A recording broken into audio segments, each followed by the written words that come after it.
ಒಂದು ಕಪಾಳಿಗೆ ಬಡಿದ್ನಿ ಅಂದ್ರೆ ಬಾಯಲ್ಲಿ 36 ಹಲ್ಲು ಉದುರ್ತಾ ನೋಡಂತ. ನಾ ಡಾಕ್ಟರ್ ಅಲ್ಲ, ಸುಮ್ಮನೆ ಹಂಗಿರ್ಬೇಕು. ಅಲ್ಲೋ ಬಾಯಿಗಿರೋದೆ 32 ಅಲ್ಲೋ, 36 ಅಂತ ಹೆಂಗೆ ಹೇಳ್ತೀಯ? ಅವ ಅಂತಾನ, ನನಗೆ ಗೊತ್ತು ನಿನ್ನಂತ ನಾಡು ಬಂದು ಕಡ್ಡಿ ಎಳ್ಳಾಡಿಸ್ತಿ ಅಂತ, ನಿಂದೊಂದು 4 ಸೇರಿಸಿ ಹೇಳೇನಂತ. ಯಾಕೆ ಬೇಕಾಗಿತ್ತಪ್ಪ ಇವ್ರ ಸವಾಸ ಅಂತೇಳಿ.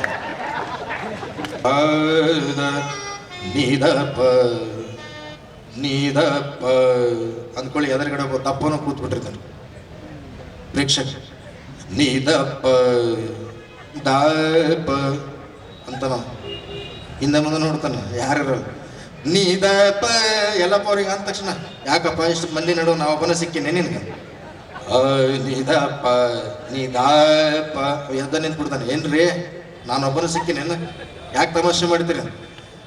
ನೀದಪ್ಪ ನಿಮ್ಮಪ್ಪ ದಪ್ಪ ನಿಮ್ಮಪ್ಪ ದಪ್ಪ ನಪ್ಪ ನಪ್ಪ ನಪ್ಪ ನಪ್ಪ ದಪ್ಪ ರೇ ಅಂದ್ಕೊಳ್ಳೆ ಸಿಟಿಗೆ ಅದು ಹೋಗಿಬಿಡ್ತಾನೆ.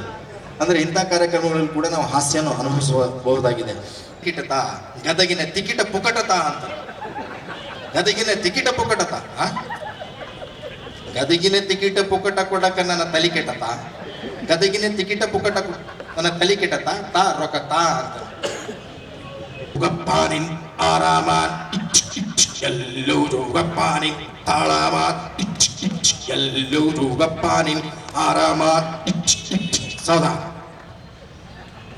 ಇದೇ ಗೀತೆಯನ್ನ ನಮ್ಮ ಇಲ್ಲಿ ಕಲ್ಲಳ್ಳಿ ನಮ್ಮ ಲವಾಣಿ ಬಾಂಧವರಿಗೆ ಕೊಟ್ರೆ, ಅರೆ ರೇ ರೇ ರೇ ರೇ ರೇ ರೇ ರೇ ಅಯ್ಯಲ್ಲೋ ಜೋಗಪ್ಪ ನಿನ್ನರ ಮನೆ, ಎಲ್ಲೋ ಜೋಗಪ್ಪ ನಿಂತಳ ಮನೆ, ಅರೆ ರೇ ರೇ ರೇ ರೇ ರೇ ರೇ ರೇ ಯಡಿರೇ ಬಾಪುರೇ ಹಿಂಗ ಯಾಕ ಮತಿರೇ, ಅರೆ ರೇ ರೇ ರೇ ರೇ ರೇ ರೇ ರೇ